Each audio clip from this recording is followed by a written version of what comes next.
Marco Polo descreve uma ponte pedra por pedra. Mas qual é a pedra que sustenta a ponte? Pergunta Kublai Khan. A ponte não é sustentada por esta ou por aquela pedra, responde Marco, mas pela curva do arco que estas formam. Kublai Khan permanece em silêncio, refletindo. Depois acrescenta. Por que falar das pedras? Só o arco me interessa. Polo responde. Sem pedras o arco não existe. Ítalo Calvino, trecho de Cidades Invisíveis.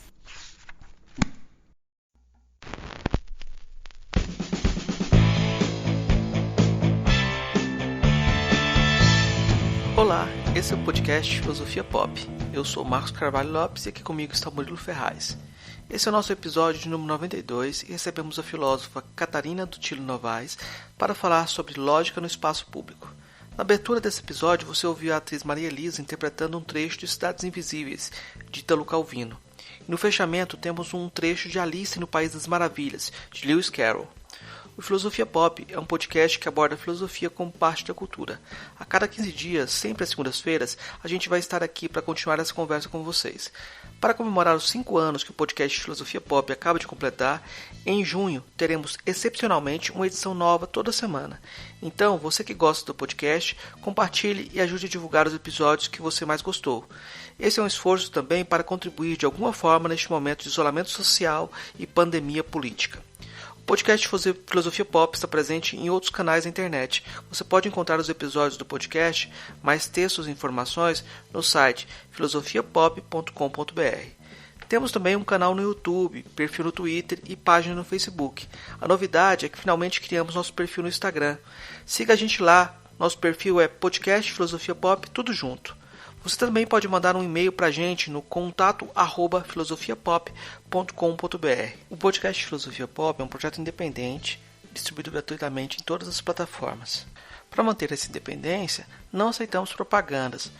Para ajudar a cobrir os custos de produção, temos uma campanha de financiamento coletivo no Catarse, em catarse.me/filosofiapop. A ideia é arcar com os custos de edição e hospedagem. Conseguindo um valor maior, podemos melhorar os equipamentos e promover a transcrição dos episódios. Os apoiadores podem fazer parte da Taverna do Platão, um grupo de WhatsApp que reúne entusiastas do programa. Lá sempre rolam indicações de podcast, conversas sobre diversos temas e também novidades sobre o programa. Vamos agora para a nossa conversa sobre lógica no espaço público com a professora Catarina Dutilo Novaes.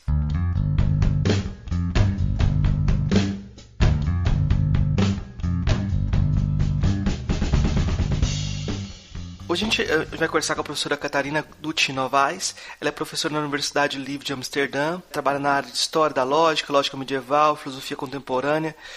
É editora de uma revista importante chamada Síntese. E a gente vai conversar hoje com ela sobre como a lógica aparece na esfera pública, né? Eu vou começar perguntando, já fazendo essa pergunta, que é o tema geral da nossa conversa, professora. Como a lógica aparece na esfera pública? Bom, depende do que você entende como lógica, né? Que, enfim, essa é a resposta típica do filósofo, né? Sempre que você fala, qualquer termo que é introduzido, o filósofo vai dizer, sim, mas depende da definição do termo. Então, eu acho que seria importante, enfim, primeiro falar um pouquinho sobre o que é lógica, né? Porque, enfim, é um conceito que talvez não esteja claro para todo mundo.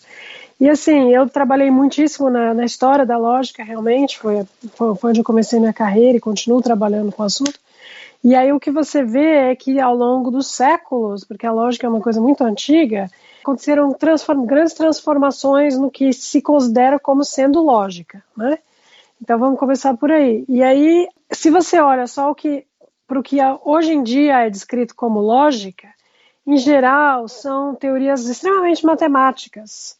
Né? Em geral, os lógicos são pessoas que têm formação de matemático, às vezes de ciências da computação. Então parece uma coisa completamente desligada de uma realidade social, né? Enfim, da esfera pública. Né? Então, se você for pensar só no que é a lógica hoje em dia, na maior parte dos casos, e aí a sua própria pergunta até quase que não faria sentido, né? No sentido de pensar o que teorias matemáticas têm a ver com a esfera pública. Mas essa concepção da lógica como fortemente ligada à matemática, é uma concepção bastante recente da lógica. Então, na verdade, a lógica, nesse sentido matemático, surgiu assim, no século XIX. Já tinha um pouquinho no século XVII e tal, mas realmente, como tradição, a lógica matemática só surgiu no século XIX. Então, é um desenvolvimento relativamente recente, né? E foi um desenvolvimento muito interessante. Eu também trabalhei bastante sobre o assunto, com figuras como George Boole, depois o Gottlob Frege e tal, que resolveram usar a lógica para estudar os fundamentos da matemática, e isso aproximou muito a lógica da matemática. Só que se você for olhar antes, nos séculos e séculos, milênios antes disso, a lógica era basicamente a teoria de argumentação. Como se argumentar, como formular argumentos. Inclusive, lógica era também entendido como debater, na verdade, né? Então, no período medieval, na Europa Latina medieval, lógica e dialética eram sinônimos, e dialética era entendido como a arte de debater, né? De se debater. E isso é uma concepção da lógica que vai lá para trás, que começou realmente nos filósofos gregos, né? Como quase tudo na filosofia, começou com Platão, com Aristóteles, e aí realmente a concepção de lógica que se vê, enfim, né? Que foi surgindo naquele período, é uma concepção extremamente ligada a debates, em particular a debates públicos, porque a lógica, pelo menos, aliás, eu acabei de terminar um livro exatamente sobre esse assunto. A lógica surgiu justamente no contexto da democracia ateniense, num contexto onde debates públicos, né, na Assembleia e tal, eram extremamente importantes. Então, era muito importante você ser capaz de formular um argumento, né, que fosse convencer os outros cidadãos da cidade, para que então eles votassem a favor da sua proposta na Assembleia. Então, nesse sentido, tem uma relação assim muito forte, historicamente falando, entre lógica, entendida dessa maneira, né, no sentido da arte do debate, e a esfera pública, historicamente falando.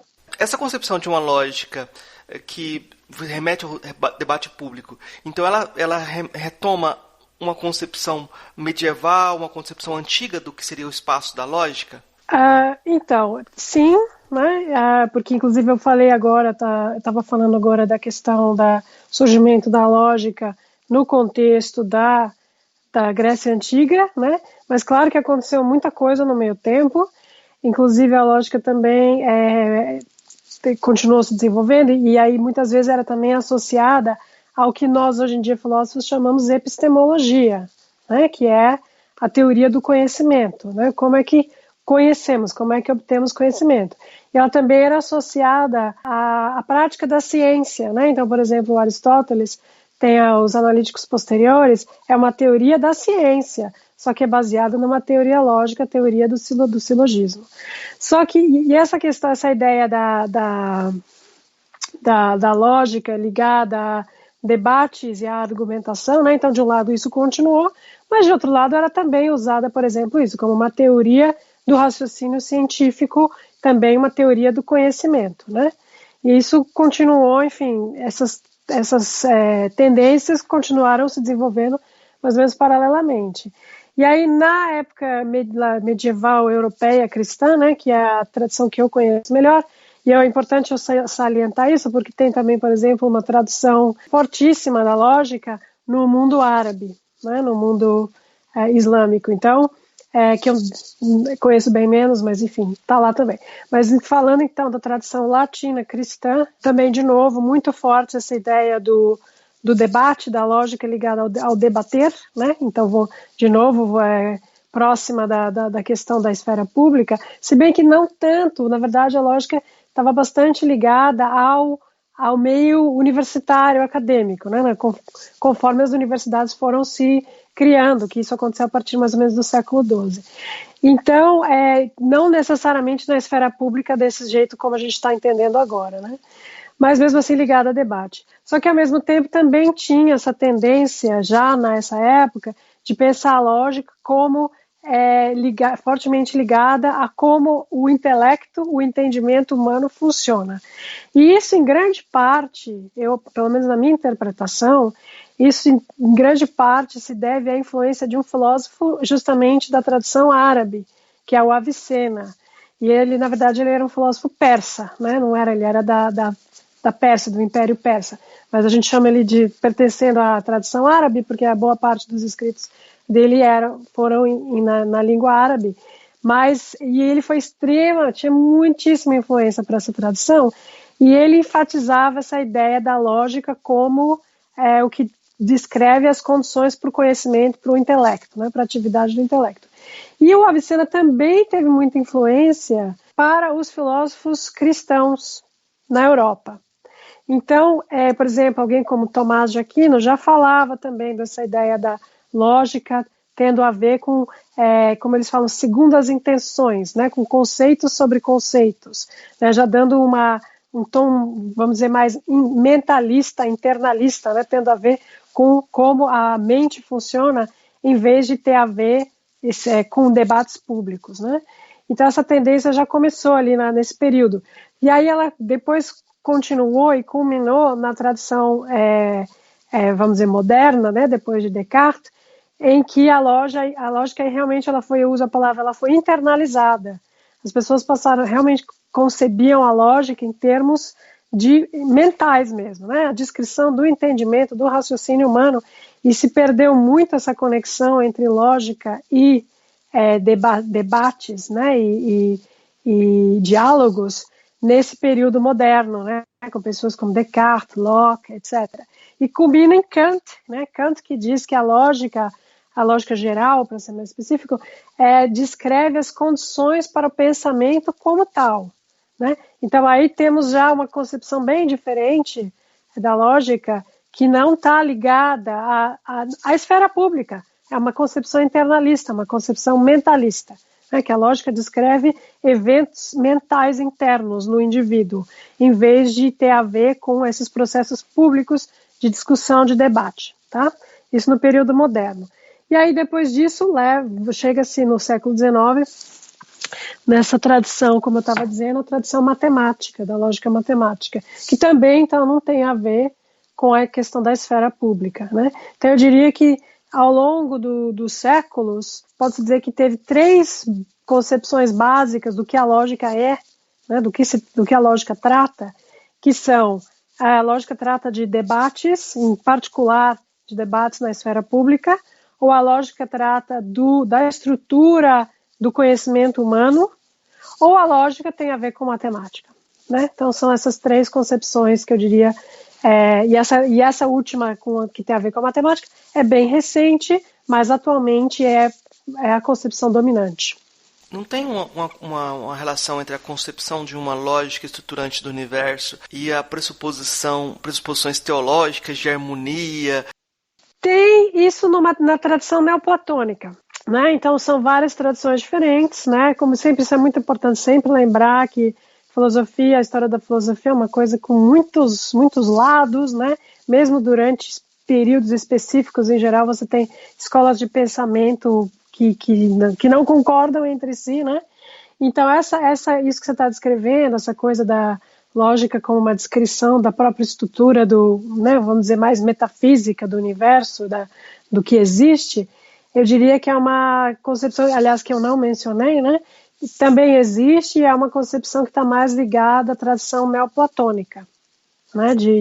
Enfim, que tem um caráter muito mais metafísico ontológico do que essas outras tradições do que eu estava falando. E ela existe também, está lá também. Eu, na verdade, conheço menos sobre essa tradição, sei um pouquinho, mas, enfim, sei que está lá, mas eu diria que, de modo geral, ela foi um pouco menos, teve um pouco menos de influência do que as outras que eu estava descrevendo agora. Eu lembrei de uma passagem que no Diabo, no Dante, consegue subverter a alma por um silogismo, né? E o diabo fala ironicamente: você não pensava que eu fosse lógico, né? Não, então, isso é muito interessante você mencionar Dante, porque eu também não falei dessa, mas tem um período muito interessante, que é o período do Renascimento ali, né? Que é caracterizado por uma rejeição e crítica da lógica escolástica medieval, né? Então eles achavam, as pessoas como Lorenzo Valla, por exemplo, que é muito conhecido dessa época, eles falavam muito mal da lógica medieval, eles achavam completamente inútil, né? Então vai na direção desse comentário que você está mencionando, eles achavam inútil e completamente artificial, e né, as teorias lógicas escolásticas medievais, eles tiravam sarro disso, sabe? Faziam piada, falavam, gente, do que eles estão falando, esses escolásticos, pelo amor de Deus.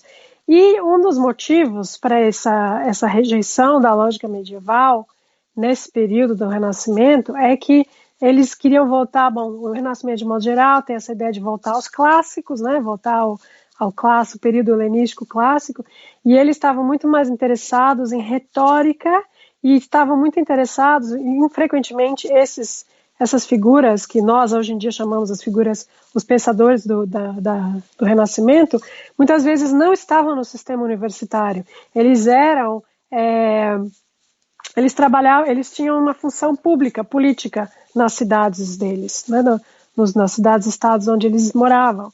Então, para eles, né, eles eram servidores públicos, vamos dizer, mas de alto calibre. E eles, então, estavam muito mais interessados em voltando à questão do debate público, né? E para eles, justamente, a aplicação do discurso na esfera pública. E eles achavam que a lógica medieval, escolástica, era completamente inadequada para essa aplicação, né? E esse foi um dos motivos pelos quais eles rejeitavam a lógica escolástica medieval, né? E o interessante, por isso que eu falei que eles muitas vezes não estavam no sistema universitário, isso é importante, porque no sistema universitário, nas universidades, a lógica escolástica medieval continuou sendo ensinada por muito tempo. Entendeu? Bem ali no século XVII, XVIII, o que era ensinado era versões bastante simplificadas da lógica medieval, né, da lógica escolástica medieval, silogismo, aquelas coisas. E só que era só para fins de ensino, né? Não havia novas teorias a respeito, né? Mas justamente no Renascimento também há uma recuperação da ideia do discurso na esfera pública, mas isso levando então a uma rejeição da lógica escolástica que eles consideravam, e na verdade eles tinham razão, porque tinha virado um negócio tão artificial, tão barroco, tão complexo, que realmente não está bastante longe do discurso, né, enfim, da linguagem na vida comum, entendeu? Então aí é interessante você ter mencionado Dante. Eu tinha justo pensado, será que eu vou falar também dos pensadores no Renascimento? Aí não falei por questões de brevidade, mas aí você me perguntou, então isso foi bom que eu pude completar a minha história. É como se houvesse, então, uma turvação entre as fronteiras entre o que a gente chamava de lógica e retóricas, como se fossem campos muito separados. Então, é que assim, de novo, voltando para os gregos, né? De um lado, Platão e Aristóteles, que seriam, enfim, foram os pais da lógica, vamos dizer, como nós a conhecemos, eles justamente se voltavam contra o que nós chamamos agora os sofistas, né? Que eram aqueles pensadores que então ensinavam a retórica para os futuros cidadãos de Atenas. E essas figuras, esses sofistas, tipo Górgias, Protágoras, eles foram criticados por Platão e Aristóteles justamente porque eles só estavam interessados na parte da persuasão. Eles não tinham nenhum compromisso com a verdade daquele discurso. Na verdade, muitas vezes eles nem acreditavam no conceito de uma verdade absoluta, né?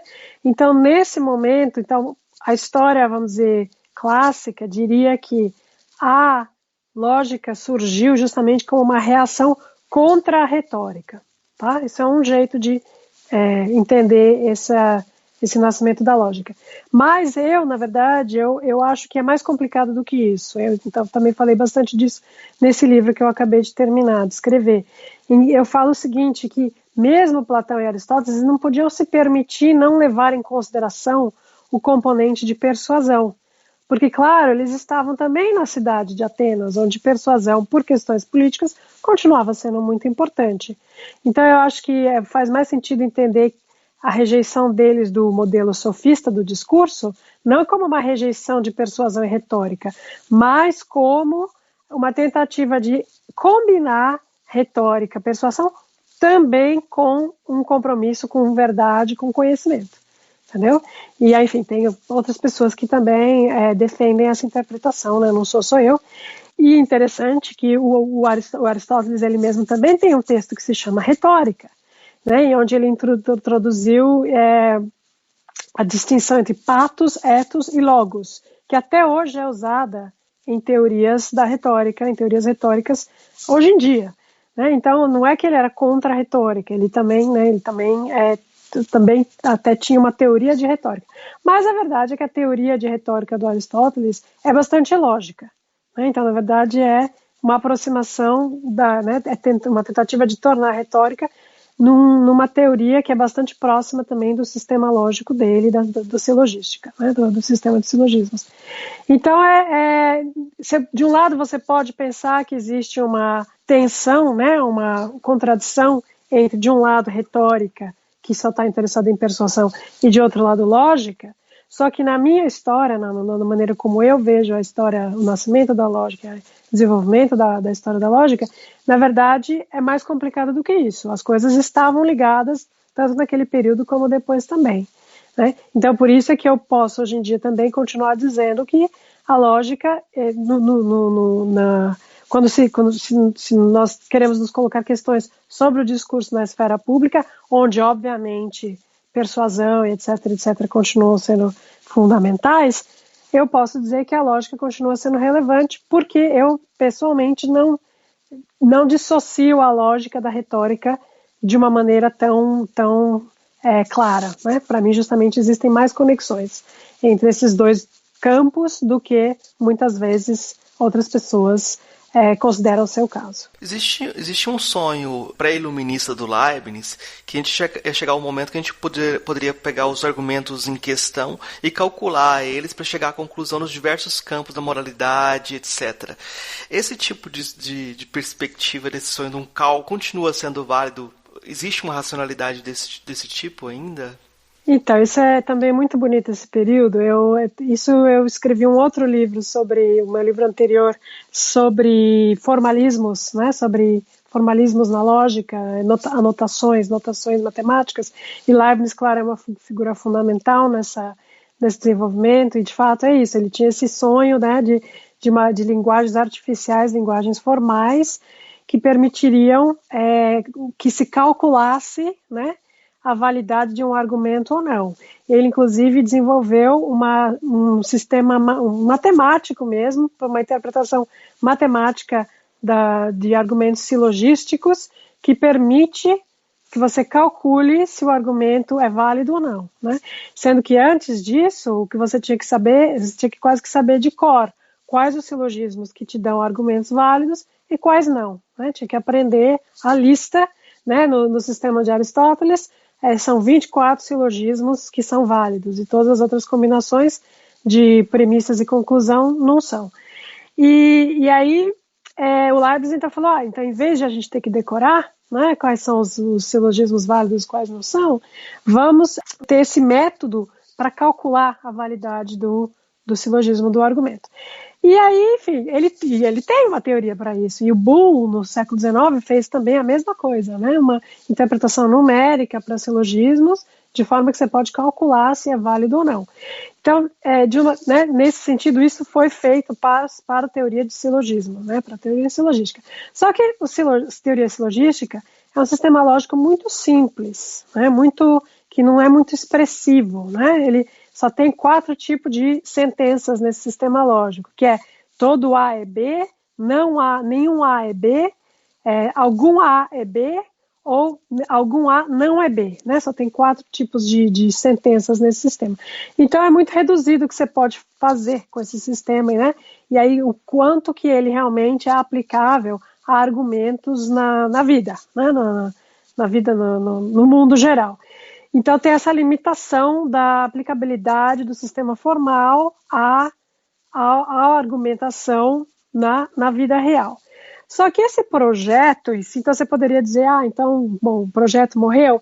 Ele não morreu, e aí tem muito hoje em dia o que muitas pessoas que trabalham na área de inteligência artificial fazem, e também em ciências da computação, é desenvolver esses sistemas formais que buscam descrever padrões de raciocínio e de argumentação. E, em geral, eles fazem isso com relação a áreas específicas. Então, por exemplo, tem um campo muito ativo, muito vasto, de pessoas que trabalham com argumentação jurídica, né, na esfera do direito, e formulam sistemas formais que tentam capturar, descrever a argumentação e o raciocínio no campo jurídico. Então, isso continua, né? E é um campo muito interessante. Eu tenho várias pessoas que eu conheço que trabalham com esse assunto. E, mais geral, na verdade, assim, o que é importante também ter em mente é o seguinte: por muitos e muitos séculos, tinha-se a ideia de que o raciocínio, a argumentação, vamos dizer, né, na vida comum, seria dedutiva, né? O que é um argumento dedutivo? É um argumento onde as premissas fazem com que a conclusão tenha que necessariamente ser verdadeira, né? Então, por exemplo, o exemplo que eu sempre dou, se eu falo, sei lá, Lulu é um cachorro, todos os cachorros são mortais, eu posso concluir com certeza absoluta que o Lulu é mortal, vai morrer, certo? Em algum momento. Porque as premissas me garantem que a conclusão tem que ser verdadeira. E isso, então, é o raciocínio dedutivo, a argumentação dedutiva, e o sistema de Aristóteles, a silogística, é também um sistema dedutivo. Então, todas a concepção de lógica foi muito marcada por essa ideia. Só que, se você for olhar tanto a argumentação no dia a dia, não só no dia a dia, mas também, por exemplo, na esfera jurídica, como eu estava falando, ou mesmo na ciência, a argumentação não é dedutiva. Muitas vezes os argumentos que são usados são argumentos que não garantem a necessidade da conclusão, dadas as premissas. Eles fazem a conclusão, né, a conclusão mais provável. É mais provável que a conclusão seja verdadeira, dadas as premissas, mas não garantem a verdade da conclusão.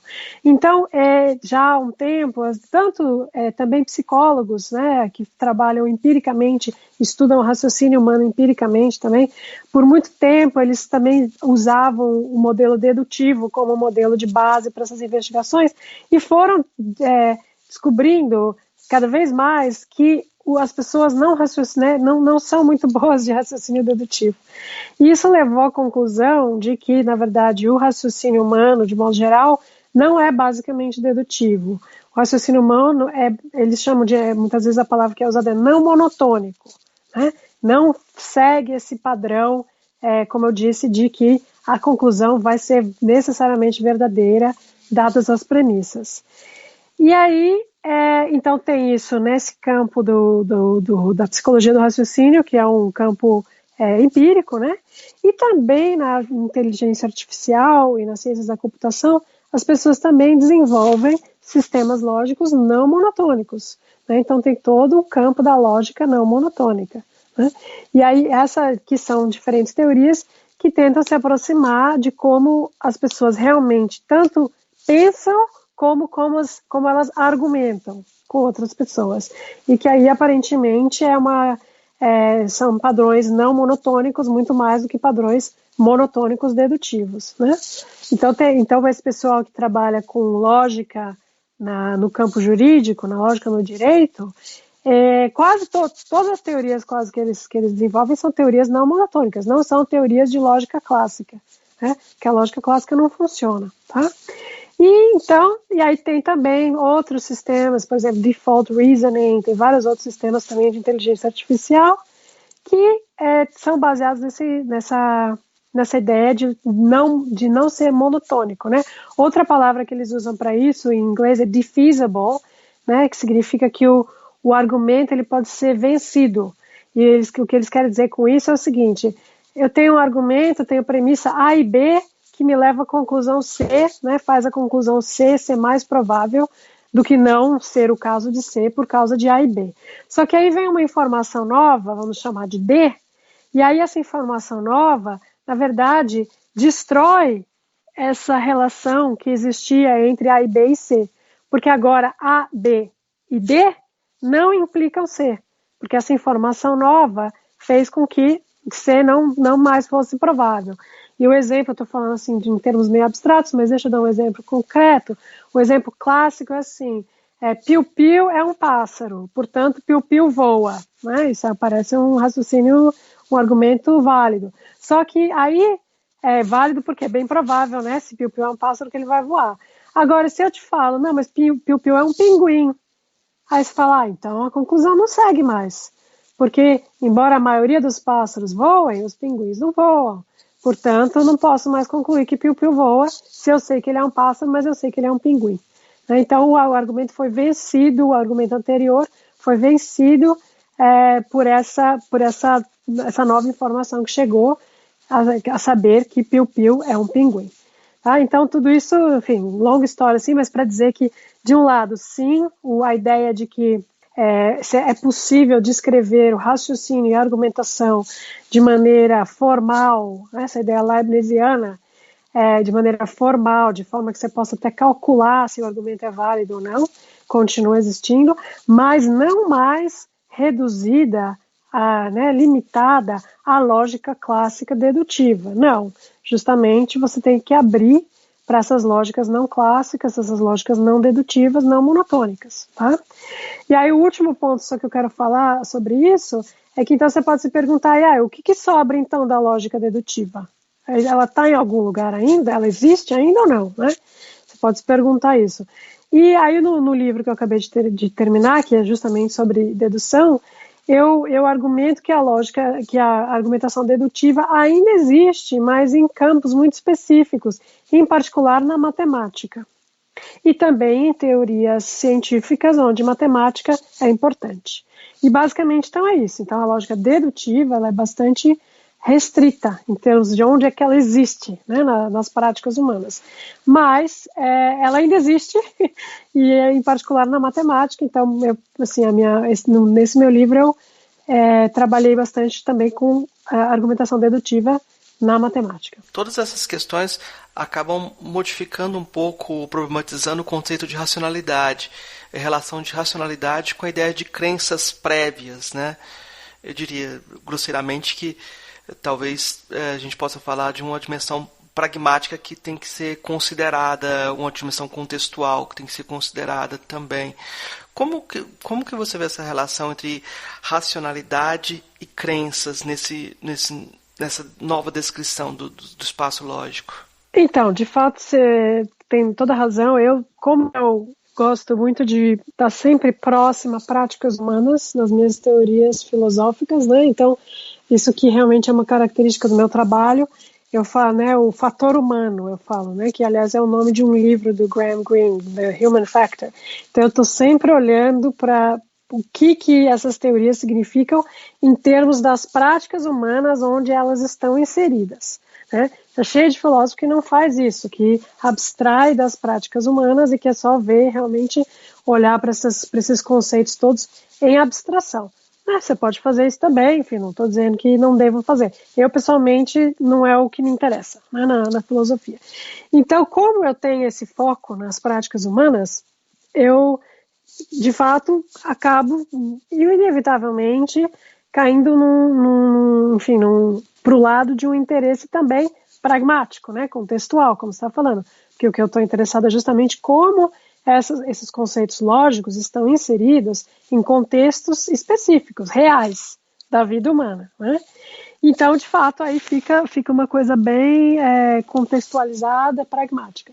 E aí, com relação à racionalidade, enfim, bom, você teria um conceito, vamos chamar kantiano, de racionalidade, como as próprias condições de possibilidade para o pensamento como tal, né? Que é isso que o Kant faz na crítica da razão pura e tudo, e aí, de fato, é uma concepção de racionalidade que não é contextualizada, né? Que se quer universal, que se quer absoluta para todos os humanos, e talvez até não humanos, né? Mas vamos ficar só nos humanos só para facilitar. E a minha história, a minha resposta a isso é o seguinte, de um lado, a racionalidade sempre vai ser uma coisa bastante contextual, né? Qual é o jeito certo de pensar vai depender muitíssimo do contexto específico, né? Por isso que eu estava falando até que existe todo esse trabalho na área de inteligência artificial, especificamente a argumentação no direito, né? Então, eles estão interessados em ver os padrões de raciocínio e argumentação, vamos dizer, a racionalidade dentro da área do direito. Eles não estão dizendo, e portanto isso generaliza para todas as outras áreas do conhecimento. Não. Eles dizem, é específico a esse domínio. Então, eu sou mais para esse lado. Eu acho que tem uma coisa que é raciocínio e argumentação dentro de práticas científicas, vai ser diferente de raciocínio e argumentação vamos dizer, em áreas mais ligadas à vida cotidiana. E também é diferente do que é raciocínio e argumentação na esfera pública e política. Então, para mim, fica uma coisa mais compartimentada, tá? E, por outro lado, claro, a cognição humana tem uma base biológica, né, genética biológica, que é universal no sentido de que todos os humanos têm essa constituição biológica, genética de base. Esse é o nosso ponto de partida, claro, cognitivamente falando. Só que, nesse aspecto também, eu tenho uma visão que é bastante inativismo, né? Essa é a palavra em português. Então, eu acho que a cognição humana é, em grande parte, o resultado das experiências que cada pessoa tem ao longo do seu desenvolvimento cognitivo e intelectual, né? Então, eu enfatizo muito mais a questão do aprendizado, a questão do tipo de interação social que esta pessoa teve ou deixou de ter ao longo do seu desenvolvimento, e tudo isso sendo extremamente importante para como aquela pessoa vai, então, se desenvolver intelectualmente, cognitivamente, entendeu? Então, eu tenho essa concepção também de racionalidade que é muitíssimo ligada à questão das experiências, né, das vivências, do que se é aprendido ao longo da vida. E aí a consequência disso é que duas pessoas que mesmo que elas tenham o mesmo ponto de partida biológico-genético, né, dois humanos, mas que crescem em condições completamente diferentes, o que eu digo é que então elas vão ter, do ponto de vista cognitivo, elas vão ser muito diferentes. Elas vão ter muitas coisas, que elas vão raciocinar e lidar com o mundo de maneiras bastante diferentes. Então, nesse sentido, o conceito de racionalidade como um conceito absoluto e geral que se aplicaria a todos os humanos, a minha concepção não é essa concepção absolutista por dois motivos.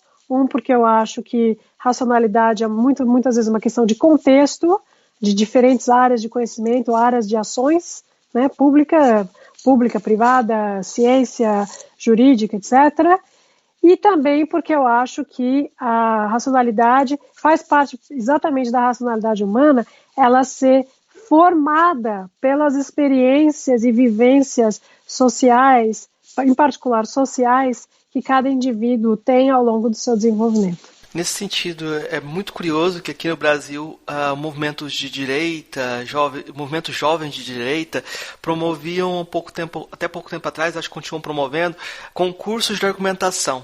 Aí eu fico pensando assim, se chegasse lá um militante do MST ou alguém que tem uma vivência, não ia ganhar o concurso de forma nenhuma. Não, exato, porque até aí é uma questão assim, o que até conta como boa argumentação, o que é uma argumentação correta, né? O que são os cânons da boa argumentação, isso, claro, vai refletir uma série de pressupostos e valores, né? E se você, então, isso é uma discussão muito grande, existe algum jeito objetivo de determinar quais são o que conta como padrões corretos de argumentação ou não, né? E a minha resposta aqui já é contextualizada, né? Eu já falei que para mim vai depender da aplicação em questão, né? Se é para ciência, se é para direito, se é para, né? Mas também tem além disso, tem também simplesmente uma questão do quais são os seus valores, né? Quais são os valores até políticos em questão. E agora até, na verdade, eu tô falando, a inspiração até para falar esse tipo de coisa é Foucault. Então, né, o Michel Foucault, filósofo, pensador, na verdade, que ele não era só filósofo, ele era tudo, historiador, Michel Foucault, que, inclusive, recentemente eu tenho lido bastante com os meus alunos de doutorado. Eu estava escrevendo um paper sobre Foucault, comparando com Carnap, né, que justo, teoricamente está no lado oposto da coisa, que é um lógico positivista, e Foucault ele vai dizer isso. Então, sempre o que conta como correto, como certo, já é em si uma posição política. Né? Então, exatamente, claro, se existe essa coisa de concursos de debate, o que conta como debater bem em um dado contexto vai depender muitíssimo também dos valores que são ou não são, né, enfim, aceitos naquele grupo. Né? E aí, ou seja, de novo, aí fica pior ainda a situação no sentido de ser uma concepção de racionalidade bem fragmentada, né? Que também envolve valores morais e políticos, né? E que é uma coisa que, em geral, as pessoas tentam evitar, né? As pessoas, filósofos em geral, gostam, então, de tentar definir uma questão de racionalidade que seja apolítica, que seja só puramente epistêmica, né? E aí, Foucault diz que isso não é possível, e eu, de certa forma, agora estou concordando também com Foucault. E esse exemplo que você deu seria um exemplo disso, né? De que até o que conta como boa argumentação vai depender dos valores do grupo em questão. Até recentemente no Brasil, a CNN veio e instituiu aquele programa de grandes debates, né? Sim, eu vi, acompanhei. A polêmica com a Gabriela Pioli, que ela saiu do programa porque... Sim, acompanhei. Então, a questão é até que ponto que a gente pode dialogar com alguém que a gente não concorda, até que ponto que vale a pena discutir com alguém que tem posições diametralmente opostas à nossa, né? Essa é a pergunta de $1 milhão, que eles falam a expressão em inglês, né? Essa é a pergunta-chave. É uma das perguntas-chave. Inclusive no meu projeto atual, né? Meu projeto atual se chama a Epistemologia Social da Argumentação. Isso é exatamente esse tipo de questão que nós estamos tratando no projeto, né? Não temos respostas ainda, mas estamos nos colocando exatamente essa questão. De um lado, existe essa ideia tradicional, enfim, que já vai até em Aristóteles você viria, mas mais recentemente defendida pelo John Stuart Mill, que é outro filósofo, né, do século XIX, também com bastante influência, essa ideia de que você discutir com pessoas que discordam de você é ótimo, vai te ajudar a ser um melhor pensador, vai te ajudar a ter opiniões mais fundamentadas, tá? Essa ideia, essa concepção do John Stuart Mill, né, de que da discordância ter esse valor epistêmico, né, no sentido de que ajuda a melhorar o conhecimento. Então tem essa concepção. E de certa forma, assim, eu concordo que em dadas circunstâncias, especificamente na prática da ciência, de fato, esse é um bom princípio. Né? Você está sempre, enfim, dialogando com pessoas que discordam de você, porque aí você é forçado a pensar melhor a respeito das suas próprias convicções, né? Quais são as bases para as suas convicções. Então, essa teoria, né, desse ponto de vista, ok. O problema é que, na prática, né, em muitas situações, não vai funcionar. Isso não vai acontecer. E, aliás, tem muita literatura sobre isso também, inclusive literatura empírica e literatura também de modelos formais, que tem o famoso fenômeno da polarização. Né? Que, aliás, todo mundo só fala disso. Chegou até estar até meio batida essa palavra, mas é o que acontece, que seguinte, se duas pessoas que discordam muitíssimo, que já discordam bastante entre si, e vão dialogar, ou dois grupos, o que muitas vezes acontece é que depois desse diálogo, desse debate, elas discordam ainda mais uma das outras do que antes do diálogo. Então, em vez de trazer, né, desse confronto entre ideias diferentes, trazê-las mais para estarem mais próximas umas das outras, o que acontece é o oposto disso. Muitas vezes isso se observa, né? Então, uma das perguntas do meu projeto atual é exatamente essa. Em quais são as condições, né, que fazem com que vai acontecer polarização e quais condições que, então, pode ser que não aconteça a polarização. Né? E é uma questão, em grande parte, empírica, inclusive, né? De quais são essas condições. Então, a gente está trabalhando exatamente nessa questão. E aí, assim, o que acontece é que o que você percebe é que, muitas vezes, ao você colocar duas pessoas que pensam de maneira muito diferente para debater uma com a outra, o que acontece é que fica pior depois, né? Então, assim, claro, no caso do quadro da CNN, o objetivo não era exatamente esse, né? Não era cada um dos lados convencer o outro lado, mas era para o público, né? A ideia de que, então, o público sendo exposto a dois lados da moeda, vamos dizer assim, né?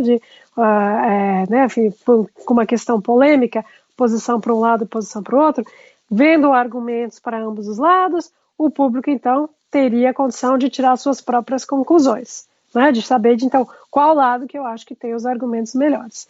De novo, a teoria é boa, na prática, muitas vezes não dá certo, né? Porque os argumentos,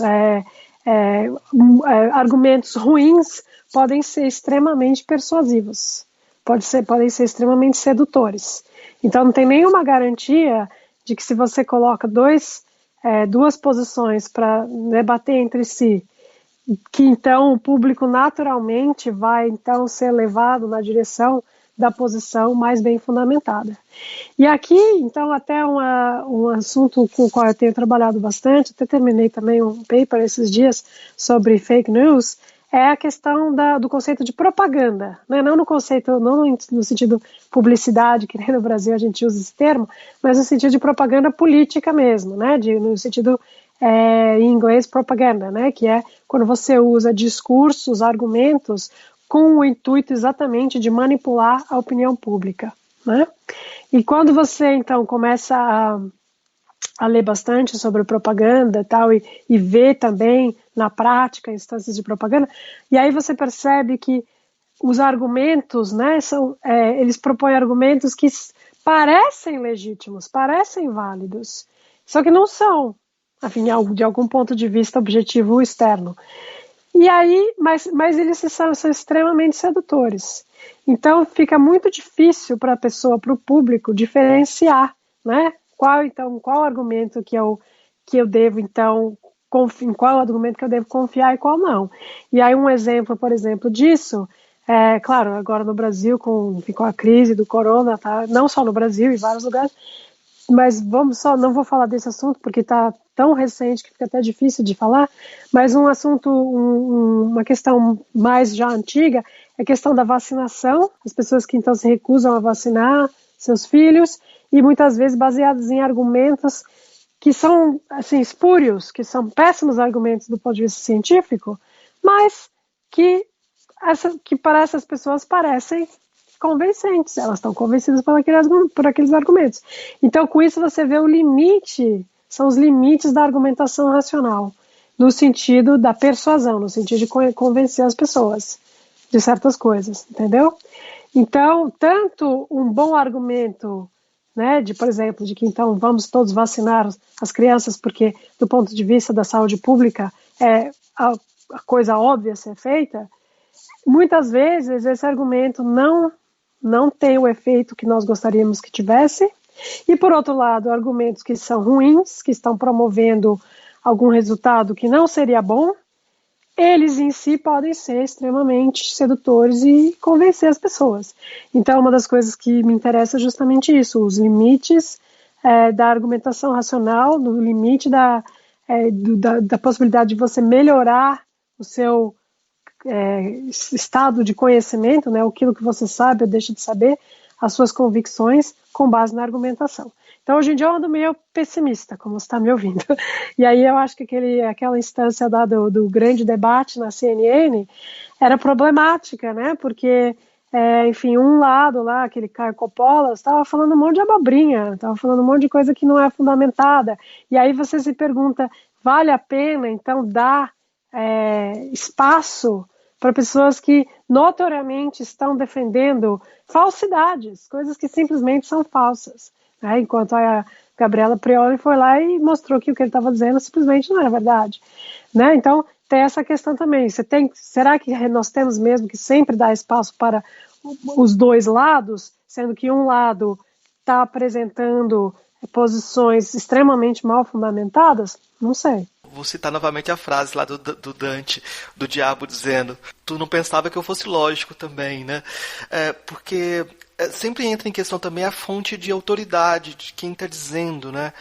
Eu fiz um curso na UFG sobre Kant e o professor me adorava, gostava do meu trabalho, e até um dia que eu falei que eu estava lendo um texto do Derrida. Aí, de repente, eu era um racionalista completo, né? E você citou Foucault, eu imagino que muita gente fala assim, olha só... Pronto, já perdi minha credibilidade, né?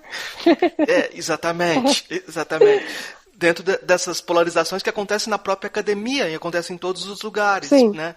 De repente aquela fonte da informação já valida a informação completamente e você não faz o tipo de verificação que você faria sobre crenças que estão em disputa. Porque não está em disputa. A fonte de autoridade permanece, né? É isso, né? Parece que essa questão que está em jogo, por exemplo, hoje na política de forma geral, onde alguns líderes, algumas lideranças se colocam como fonte da verdade. Exato. São duas coisas aqui, quer dizer, várias coisas, mas vamos ver se eu consigo organizar minha resposta. Uma delas é a seguinte, essa questão da reputação da fonte sempre é essencial.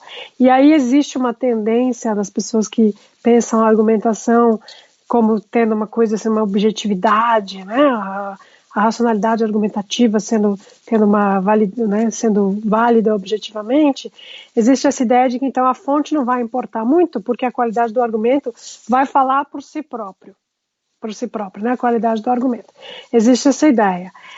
Só que na prática isso não funciona. Então, na verdade, a fonte, né, se você pode confiar na fonte ou não, a reputação da fonte é extremamente importante. Inclusive, exatamente o próximo paper que eu vou escrever é exatamente sobre o papel da confiança, né, trust em inglês, para a argumentação. Tá? Então, completamente, enfim, você tem toda a razão. Isso de um lado. De outro lado, mais cinicamente, tem a questão, voltando à questão da propaganda que eu estava falando, isso é clássico isso, do político totalitário, autoritário, para ele, então, desacreditar outras fontes de informação, em particular a mídia tradicional, a ciência, né, fontes tradicionais de informação, desacreditar, né, enfim, colocar em questão a credibilidade dessas fontes, para então poder dizer, eu sou a sua única fonte de verdade, você deve ouvir só a mim. Né? Isso é clássico, todos os pensadores totalitários, os líderes, desculpa, não pensadores, líderes totalitários, todos fizeram isso. Né? Tá no manual do líder totalitário, entendeu? E aí aqui tem o filósofo americano Jason Stanley, ele tem tido bastante espaço aí no Brasil, ele tem publicado também artigos e tal. Ele tem um livro que chama Como Funciona o Fascismo, ele fala justamente isso, é um aspecto absolutamente fundamental, né? De você então desacreditar as fontes tradicionais de informação e conhecimento para você poder então controlar a narrativa. E isso você vê, claro, no Brasil, não só no Brasil, mas você vê isso também, enfim, muito claramente também na Hungria, na Polônia, na Turquia, nos Estados Unidos, de certa maneira, né, apesar de que, enfim, também, enfim, é o que o Trump tenta fazer. E aí, nesse sentido, que aí o próprio termo fake news passou a ser usado exatamente como arma, né, para desarmar, justamente para colocar em questão a credibilidade da imprensa tradicional. E aí vale a pena lembrar que uma expressão usada na Alemanha nazista pelo Hitler e pelo governo do Hitler era Lügenpresse, que é literalmente a imprensa da mentira. Né? Então essa ideia de fake news já, na verdade, já está com a gente, e esse jeito de usar esse conceito de fake news para colocar em questão a credibilidade da imprensa tradicional já existe há muito tempo, né? Que não é novidade, já era uma peça fundamental da estratégia da tomada de poder do Hitler na Alemanha dos anos 30. Um tempo atrás eu estava organizando um livro sobre novela brasileira e filosofia. Ah, interessante. Né? Ajudando a organizar. E eu chamei um amigo para participar, um filósofo, ele falou, não, eu vou participar quando vocês fizerem pornografia e filosofia. Para ele, tratar de novela seria profanar a própria filosofia, né? Certo. E eu achei mais legal a ideia do pornografia e filosofia. Achei que dá um bom trabalho. E um texto seu sobre pornografia, propaganda e ideologia, Exatamente. tem um paper seu sobre esse tema, e dentro do paper tem um projeto de filosofia também, né? Eu achei até que você estaria escrevendo um livro, como fazer coisas com a filosofia, porque lá dentro a forma como você usa esses termos que você já citou, propaganda e o termo ideologia, propõe também uma possibilidade de um trabalho da filosofia em termos públicos e melhoristas, né? Parece que Isso, com certeza. você está construindo esse projeto. Eu queria que você falasse um pouco desse paper para o ouvinte entender do que a gente está falando. Tá certo. Bom, é o seguinte, a questão da pornografia já é um assunto tratado por filósofos há muito tempo, já há décadas, né? E começa no contexto, sobretudo, de pensadores e pensadoras feministas, né? No contexto de filosofia feminista. E, na verdade, começou fora da filosofia, né? Tinha uma pessoa muito influente, chama Catherine McKinnon, uma pensadora jurídica. Foi ela que introduziu o termo assédio sexual, inclusive. Ela, enfim, tinha, acho que nos anos 70, 80, por aí, tinha todo um movimento dela jurídico antipornográfico, né? Ela e outras pessoas naquela época. Isso, então, fora, né, não estritamente na filosofia. E aí, a resposta que as pessoas, enfim, do lado da pornografia davam, eles falavam o seguinte: não, a pornografia está protegido pelo direito à livre expressão, né? A livre expressão que é um direito na Constituição americana. Então, aí começou essa questão, então o que é? Então, né, em inglês é free speech, né, speech, é o conceito de speech. Então, vários filósofos começaram a pensar, então tá, se pornografia é uma forma de speech, né, uma forma de expressão nesse sentido, vamos então usar teorias filosóficas a respeito de linguagem para analisar o fenômeno de pornografia. E a maioria dessas pessoas, dessas filósofos, maioria mulher, que estava escrevendo sobre isso na década de 90, por aí, eram anti-pornografia, né? Inclusive como a Catherine McKinnon. Então elas achavam que pornografia era uma forma justa de opressão masculina sobre as mulheres, e, enfim, então eram bastante críticas com isso e articulavam teorias filosóficas realmente para defender essa posição. Eu tenho uma posição diferente. Enfim, tenho várias ideias aqui, não vou conseguir resumir tudo, né? Mas eu acho que pornografia... Aliás, eu acho que novela também é um excelente assunto para análise filosófica, viu? Eu não concordo com o seu conhecido que diz que não se deve fazer filosofia da novela. Mas, enfim, vamos estacionar esse assunto por enquanto. Com relação à pornografia, eu acho que é um assunto extremamente... Bom, primeiro é parte da vida, né? Pornografia, mais do que nunca, é extremamente acessível. Qualquer um com computador, com uma conexão de internet, tem acesso à pornografia.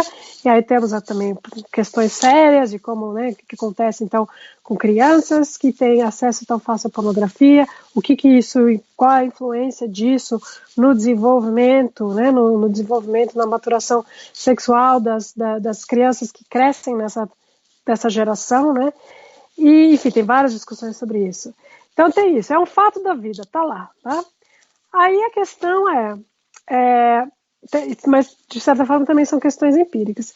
E aí então, se você pensa, o que eu falo naquele paper é o seguinte: muitas das pessoas que são críticas à pornografia, do lado, né, vindo da filosofia, dizem que a pornografia é um tipo de propaganda, né, no sentido de mensagem que tenta influenciar o receptor dessa mensagem, quem está recebendo essa mensagem, para pensar de uma certa maneira. Então elas acham que a mensagem que está sendo passada com pornografia é de que mulheres são subordinadas a homens, né? E aí o que eu contesto nesse paper é o seguinte: eu digo o seguinte, pornografia em si é neutra com relação à ideologia que está sendo promovida, né? Pornografia em si também pode promover uma ideologia de igualdade, de igualdade dos sexos, de igualdade entre homens e mulheres e até pessoas de outros gêneros, né? Não é a pornografia em si que já está intrinsecamente ligada a uma ideologia em particular.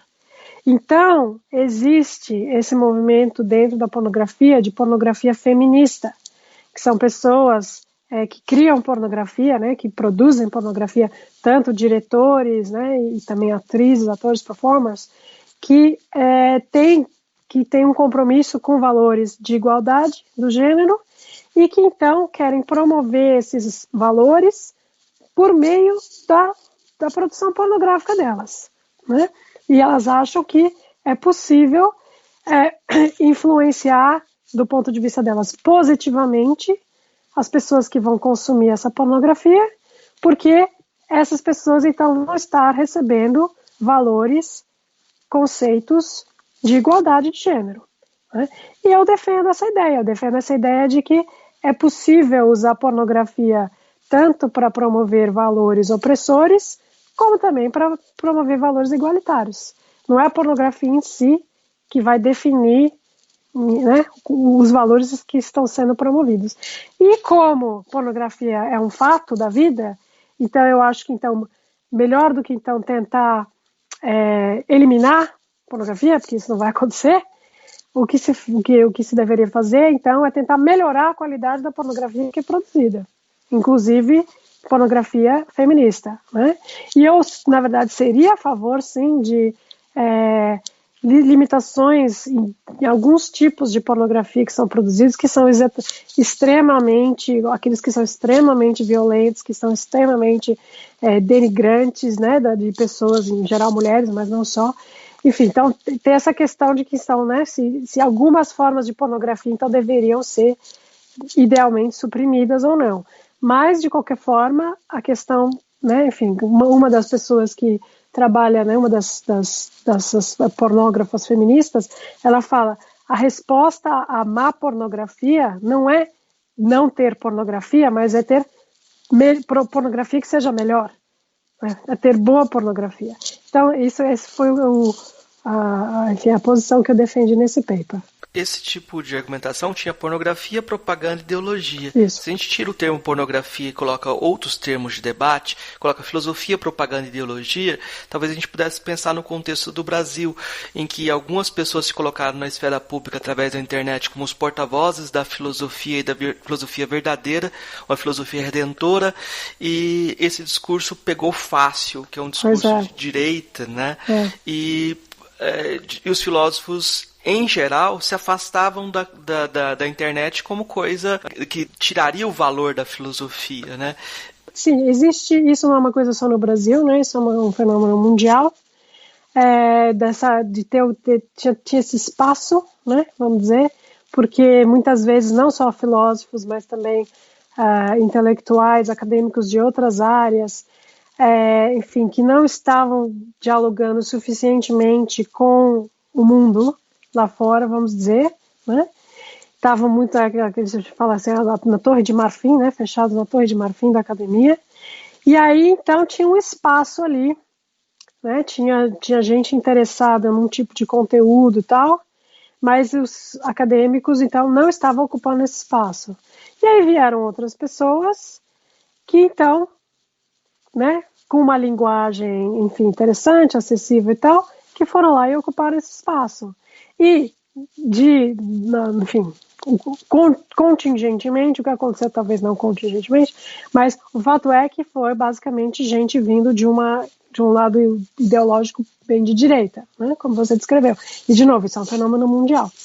E aí eu acho que a esquerda meio bobeou, né, assim, enfim, não só os acadêmicos, como também pessoas com outros valores políticos e ideológicos deram uma bobeada e não perceberam que esse espaço estava sendo ocupado. E hoje em dia isso está acontecendo, né? Então, por exemplo, tem uma youtuber que eu gosto muito, que é a ContraPoints, que é a Natalie Wynn, que aliás tem formação de filosofia, e ela justamente tem, numa linguagem super interessante, legal, visual e tal, que ela faz esses vídeos muito legais que justamente estão tentando, né, ocupar esse espaço que a direita ideológica tomou, né, esses youtubers todos tomaram, está tentando então tomar um pedaço desse espaço também.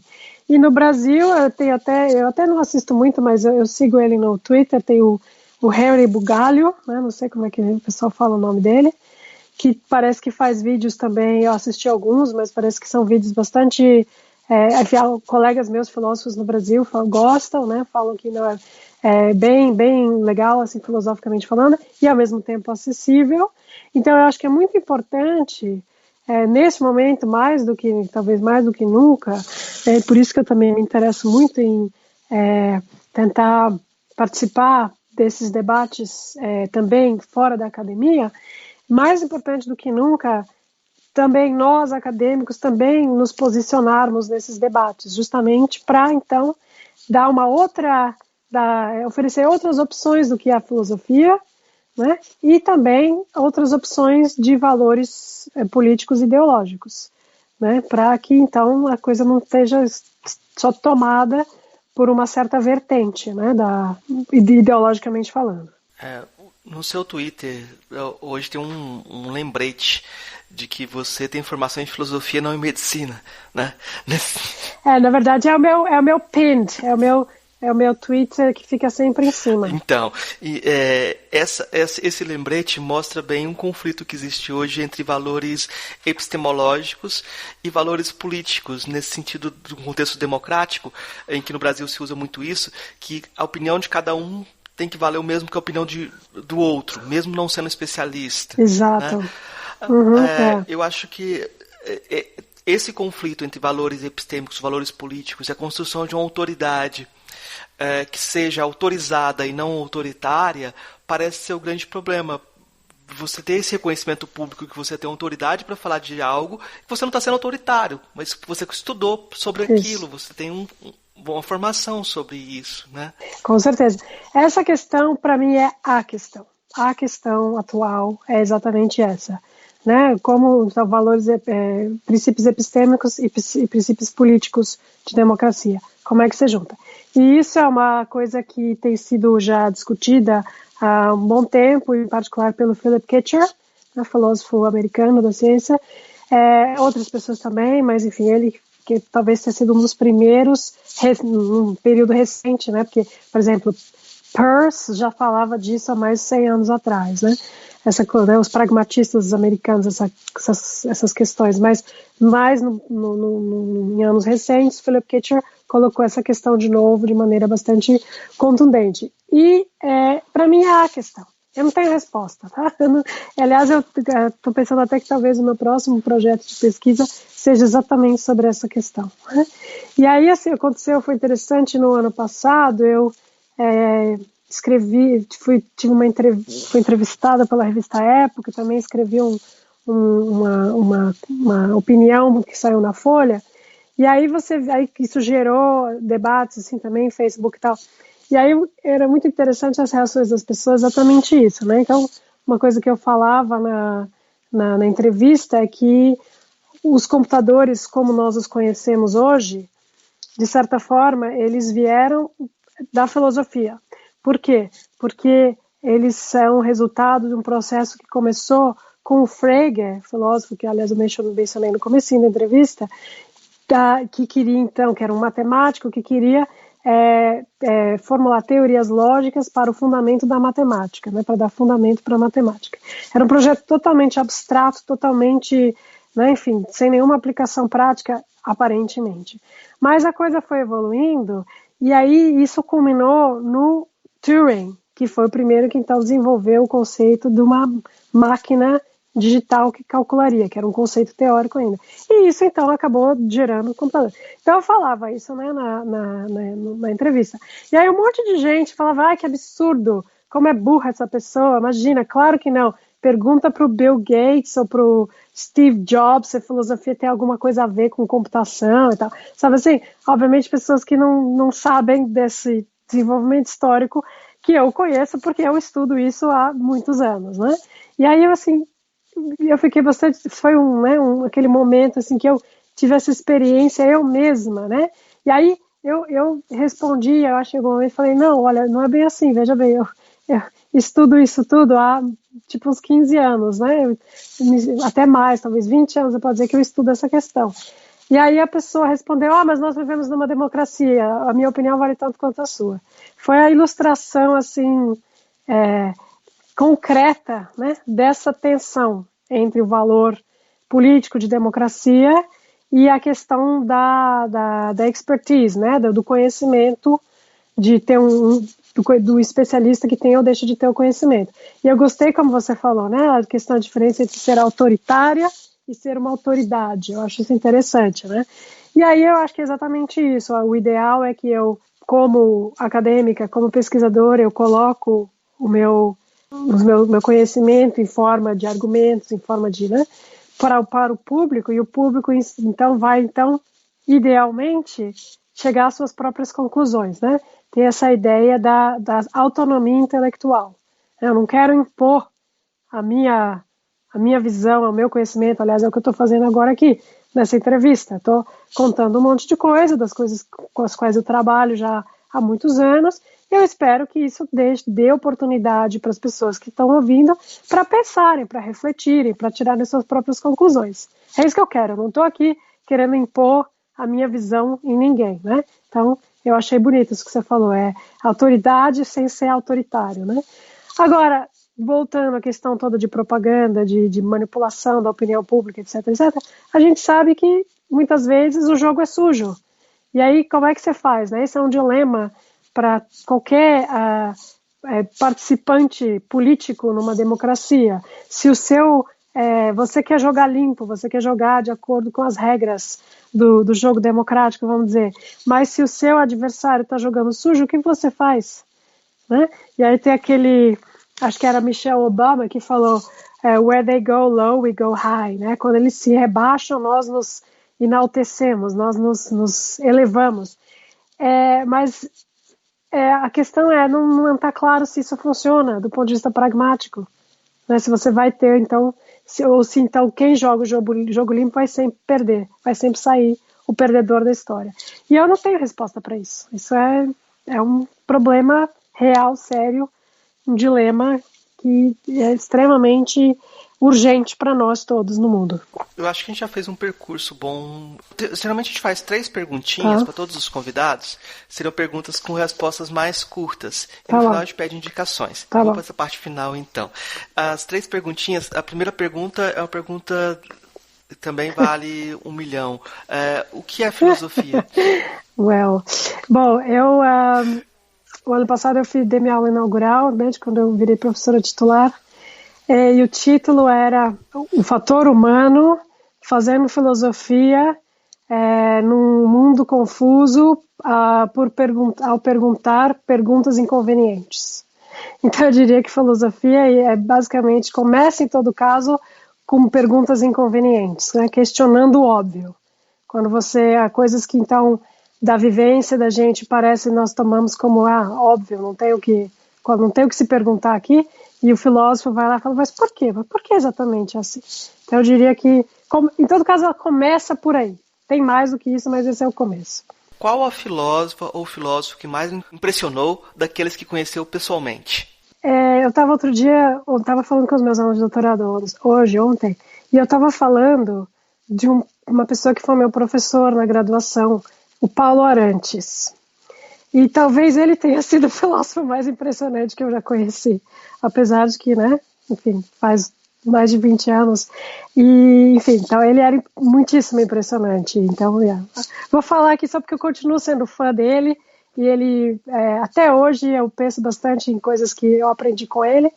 E aí, enfim, é o que me ocorre no momento e também em homenagem eu poderia falar alguém de algum outro país, mas eu, enfim, acho justo então eu mencionar alguém aí do Brasil que até hoje me impressiona. E aí é interessante que quando a gente estava falando, né, que eu fiz esse vídeo para o Tutameia, para o canal Tutameia, e aí eu fiz numa semana, eu fiz sei lá qual dia que foi, e o vídeo logo depois do meu foi com o Paulo. E assim, é uma grandíssima honra para mim, né? Imagina, eu ter sido a pessoa que antecedeu o Paulo Arantes nesse canal nesse canal do Tutameia. E aí eu, claro, assisti a entrevista toda dele e ele continua igualzinho. Achei fantástico. Enfim, Falarantes. Qual a filósofa ou filósofo favorito? Platão. Fácil essa. Platão já sacou tudo. Tá tudo lá já. É um clichê, né? Aquela história que acho que era o Whitehead que falou. A filosofia é só nota de rodapé de Platão. E é um clichê isso, mas meu Deus, tudo tá lá. É lindo e é tão maravilhosamente escrito. E Platão.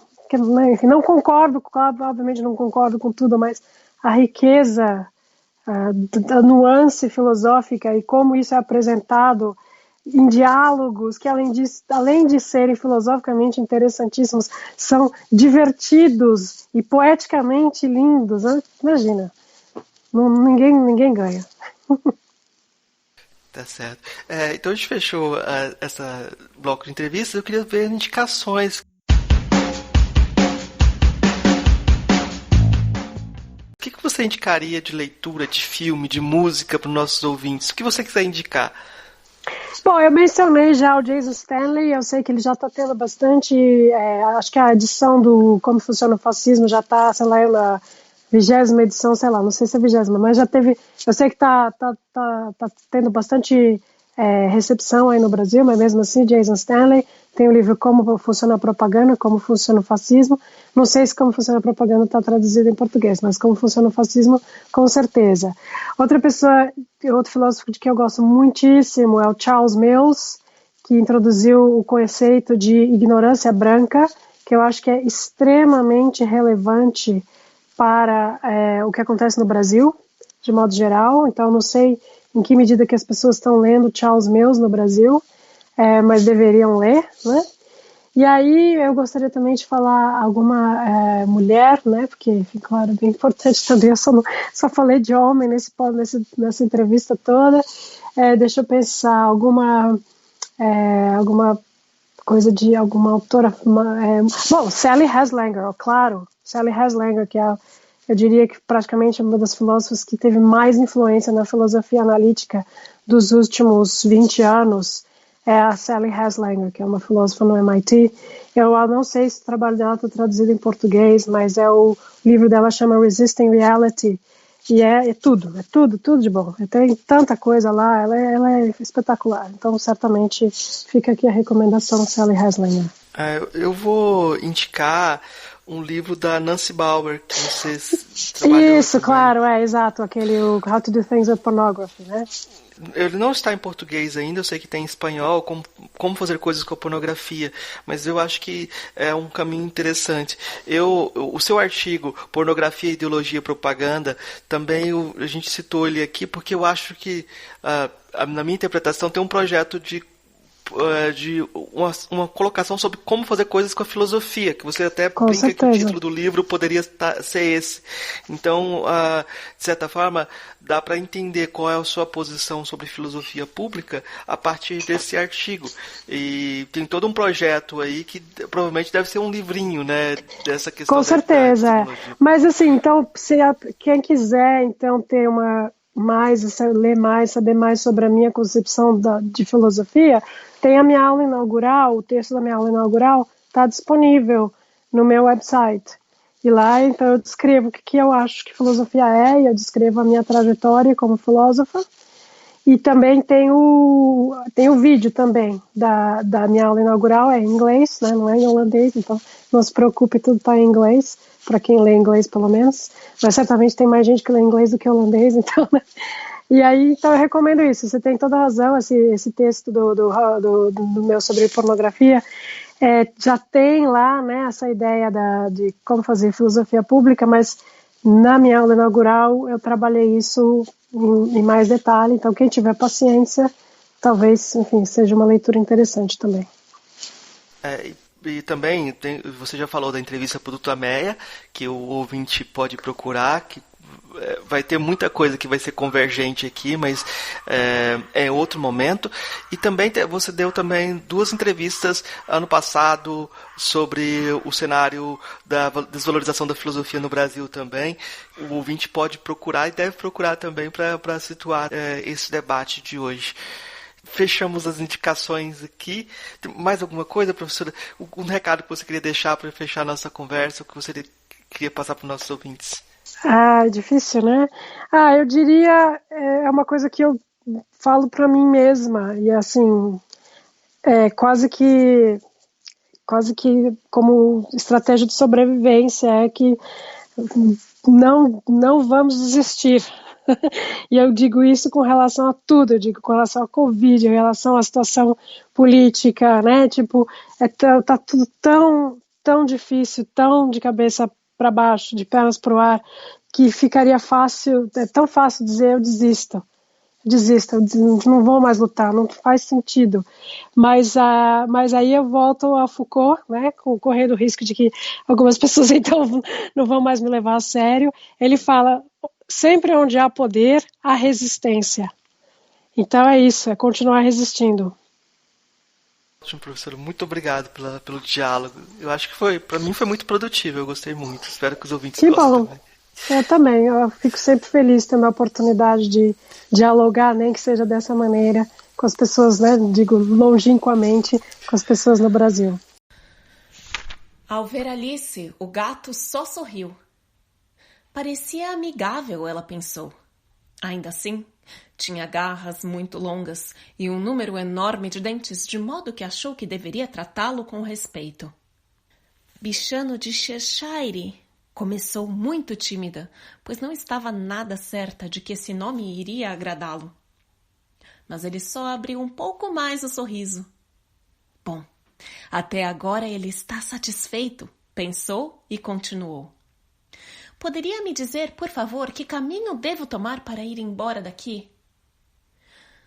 Depende bastante de para onde quer ir, respondeu o gato. Não me importa muito para onde, disse Alice. Então não importa que caminho tome, disse o gato.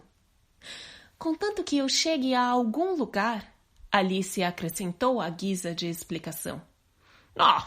Isso você certamente vai conseguir, afirmou o gato, desde que ande o bastante. Como isso lhe pareceu irrefutável, Alice tentou uma outra pergunta. Que espécie de gente vive aqui? Naquela direção, explicou o gato, acenando com a pata direita, vive um chapeleiro. E naquela direção, acrescentando com a outra pata, vive uma lebre de março. Visite qual deles quiser. Os 2 são loucos. Mas eu não quero me meter com gente louca, Alice observou.